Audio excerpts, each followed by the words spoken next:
bersyukur saatnya merenungkan kitab Korintus. Mohon anugerah belas kasihan pertolongan-Mu Bapa supaya kami mengerti dan menghidupi firman Tuhan. Dalam nama Tuhan Yesus kami berdoa bersyukur. Amin. Hai anak-anak, jumpa lagi dalam renungan Habatus. Yuk kita lanjutkan renungan hari ini dari 1 Korintus 15 ayat 35 sampai 58. Nanti semua dibaca di rumah ya. Nah, anak-anak, lawan kata dari hidup apa? Iya benar, mati, kematian. Apa arti kematian? Nah, secara umum kematian adalah penghentian permanen ya.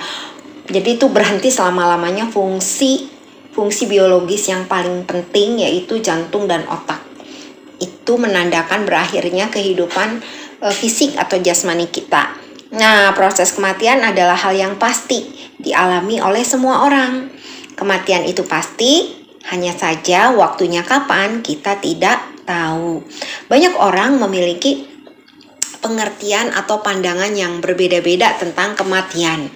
Nah, dalam Korintus ini, Rasul Paulus menjelaskan bahwa setiap anak atau orang yang percaya kepada Tuhan Yesus tidak perlu takut dengan kematian. Kenapa?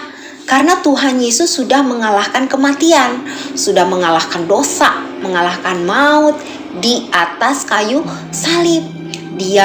Tuhan Yesus menanggung hukuman dosa-dosa kamu dan saya yang mengakibatkan kita mati bukan saja secara jasmani tapi secara rohani.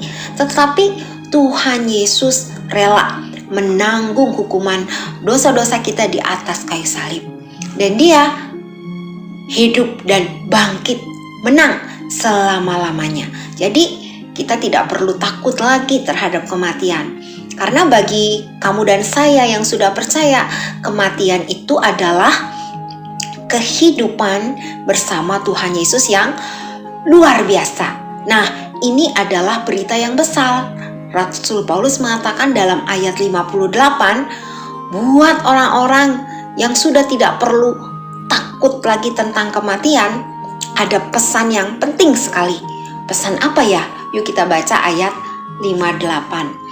1, 2, 3. Karena itu saudara-saudaraku yang kekasih, berdirilah teguh, jangan goyah, dan giatlah selalu dalam pekerjaan Tuhan.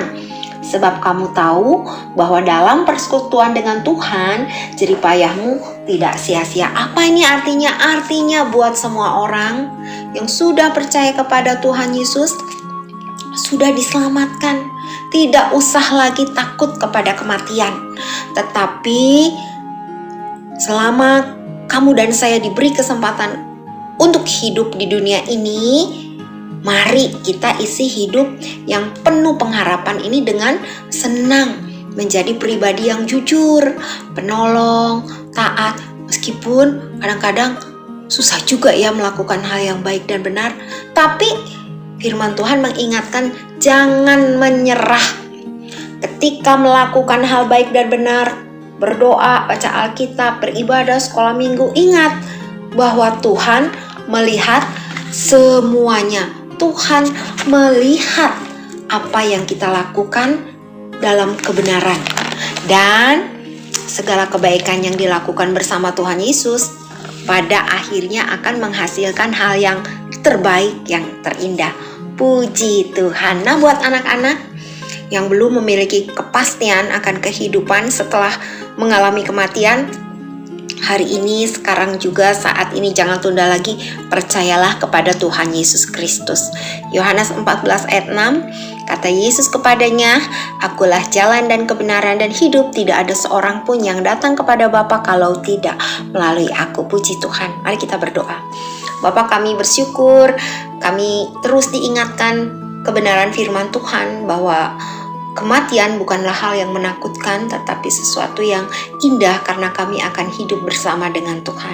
Biarlah kami terus mengisi hari-hari yang penuh pengharapan ini meskipun ada banyak kesulitan, untuk terus berjalan bersama Tuhan, untuk terus melakukan kehendak Tuhan, memberitakan Injil, melakukan hal yang baik dan benar yang menyenangkan hati Tuhan dan menjadi berkat bagi sesama.